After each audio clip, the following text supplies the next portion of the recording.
Hello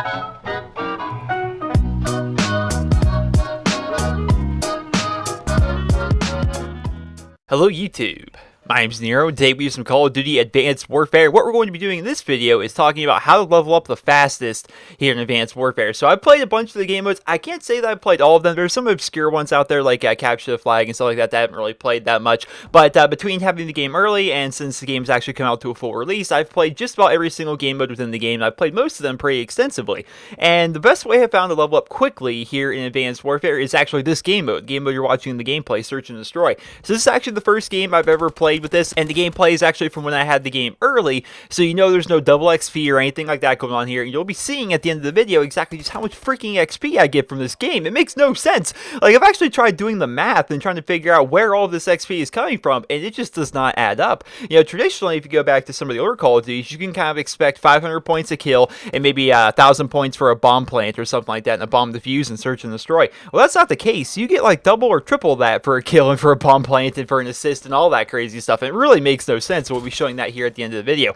But it is pretty cool to have Search and Destroy actually be like the best way to level up again. When I first started getting into Call of Duty, which was back in World at War and back in Call of Duty 4, back then, by far, Search and Destroy was the best way to level up. You got back then, because the numbers were inflated, if you guys will know, in Call of Duty. So basically, they start adding zeros to numbers. That way, it looks like you're getting a lot more XP. It looks like you're doing a lot more cool stuff. But like back in the day, Search and Destroy, you get 50 points a kill, and you would get 100 points for a bomb plant, I believe it was. And like Domination, it was like 5 points for a kill, 15 points for a flag capture in Domination. Whereas now they add zeros to it. So you think like traditionally of like Domination now, it's like 150 points for a flag capture. It's 50 points for a kill. It's 500 points for a kill in Search and Destroy. They just really add numbers to it to really kind of inflate, to make people feel like they're doing more, they're bigger numbers, all that kind of crazy stuff, right? But back then, Search and Destroy was by far the best way to level up. The second best way to level up was actually playing Headquarters, just because you actually got a bunch of points for holding the Headquarters, and you got a bunch of kills and stuff like that, because it's a very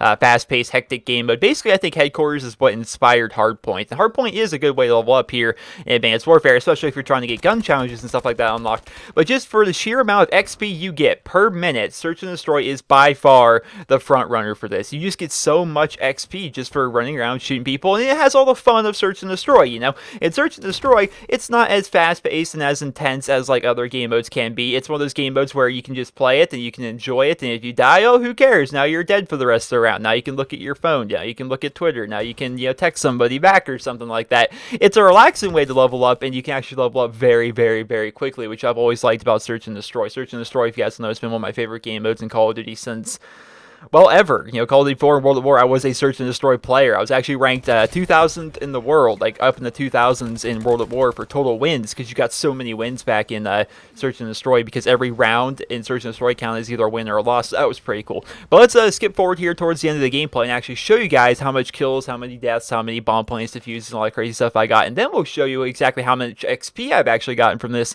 which, spoiler alert, is actually a freaking ton, and it makes no sense. So here we are at the end of the gameplay. We end up winning the match actually 6-2, which was kind of a faster match, all things considered. And we're actually going to be seeing my final score here momentarily. I actually get above 10 kills, which is pretty usual in Search and Destroy, because I actually changed around the rules to kind of match the competitive rules a little bit more. They made it so it's first team to 6 rounds rather than traditionally first team to 4 rounds. And instead of, you know, playing 3 rounds on one side then switching, you actually end up switching rounds every single time. So it can have a total of up to 11 rounds, which is pretty cool, and actually makes it so you get even more XP in this game mode as compared to previous Search and Destroy games from other Call of Duty. So that's just crazy to me. But a final score there of 13 kills, 4 deaths, and I also got 2 plants, which totaled in 1,655 score, which may not look like a lot, but Search and Destroy scoreboards are always really weird, and they always don't really translate to exactly how much XP you end up getting. So let's go forward and actually see how much XP I got in the after action report. As you guys can see here, in total, I earned 24,400 XP for that match, and it just really doesn't make any sense. So the match XP I earned was 20,800.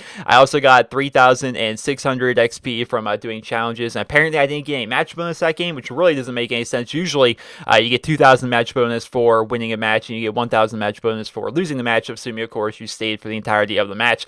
But as you guys can see, 13 kills and 1 assist and a couple bomb plants, and that somehow translates up to 20,800 match XP, which is pretty freaking crazy. It doesn't really make a whole lot of sense if you try and factor in that each kill is 500 points and each each bomb plant is 1,000 points like it was in older Call of Duty games, that still doesn't add up to 20,000 XP. If you go ahead and double that, you make it so it's 1,000 points for a kill in Search and Destroy, and it's 2,000 points for a bomb plant here in Search and Destroy, and it would be, what, 500 points for an assist. It still doesn't add up to 20,000 XP. It really makes no sense. I wish I could give you guys like an accurate number, like exactly how many points you get for kills and stuff like that, but I really don't understand it. All I do know is that the matches themselves usually last roughly 10 to 15 minutes at the most, which is pretty similar to what you get in Domination, or what you would get in like Ground War Domination even, where most of the matches will end up being 10 minutes or possibly even a little bit longer. But in Domination, you'll end up getting 7,000-8,000 XP per match, whereas in this, you end up getting, 20,000 to 25,000 XP per match. And if you go to double XP, you can basically double those numbers, and from every Search and Destroy match that you play,